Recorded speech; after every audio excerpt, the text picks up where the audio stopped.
Hey, in this video, I want to debunk some myths about anger and anger management, especially for people pleasers. Understanding these misconceptions is crucial for reshaping your perspective on anger and how to manage it.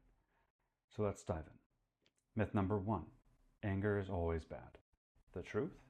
Anger is one of our core biological wired-in emotions. We are hardwired to feel anger since birth.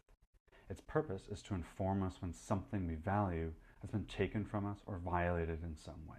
For instance, if we are actually sad and want comfort and connection, but the other person minimizes or ignores our sadness, then we may get angry at the fact that we feel our need for comfort and soothing, originally from sadness, has been blocked and prevented.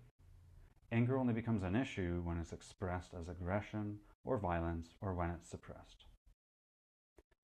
Myth number two. Suppressing anger is healthy. Many believe this shows maturity, stoicism, and emotional regulation. But suppression and avoidance of anger and other emotions just leads to the buildup of stress and other health problems. People pleasers often suppress their anger to avoid conflict, which only creates unresolved issues, like distance in relationships and other emotions or needs that go unacknowledged. Feeling anger leads to dealing with anger.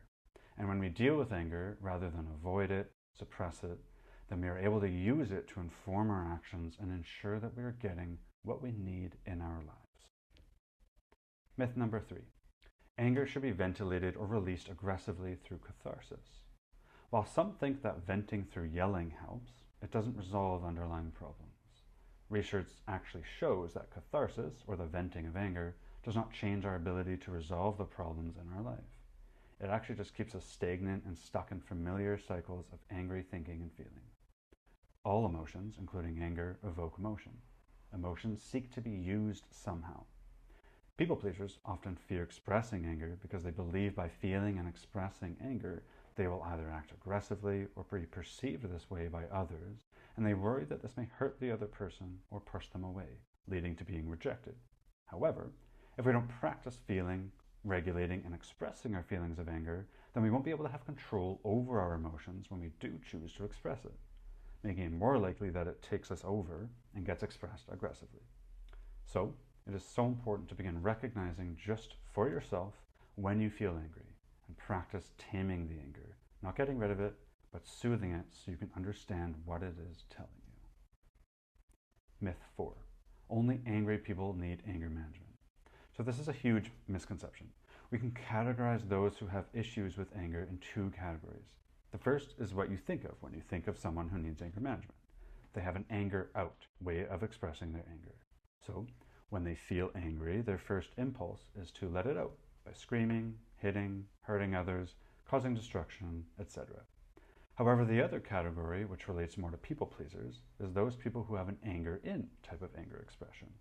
When they feel angry, their first impulse is to suppress it, avoid it, hide it, pretend it doesn't exist, act more caring and pleasing to others, etc. This just means that the anger now is internally destroying parts of you. Those who suppress their anger, like many people pleasers, can also greatly benefit from learning healthy anger management techniques. Anger management is all about learning healthy ways to work with and experience your feelings of anger. Myth number 5. Being assertive means being angry. Assertiveness is all about confidently expressing your needs without aggression. It is about recognizing what you feel and saying what that means and what you need from others. Using I statements, focusing on your needs, and avoiding saying you can be helpful when expressing yourself assertively. People pleasers struggle with this because they fear upsetting others. And finally, myth 6. Once angry, always angry. The truth, anger, like all emotions, naturally ebb and flow. It's a temporary emotion that can be managed and resolved. The first step to breaking a cycle of angry behaviors is to begin acknowledging when you are angry and then supporting yourself through this uncomfortable feeling to do something about it that helps you. So let's put this into practice. Here are a couple of things for you to reflect on and to think about. Think about how these myths have shaped your perception of anger and how they've influenced your own behavior. Think about what the beliefs you have about anger are and how your family, society, culture, peers, and coworkers, how they facilitate these beliefs. Now think about how you want to see and perceive anger in your life.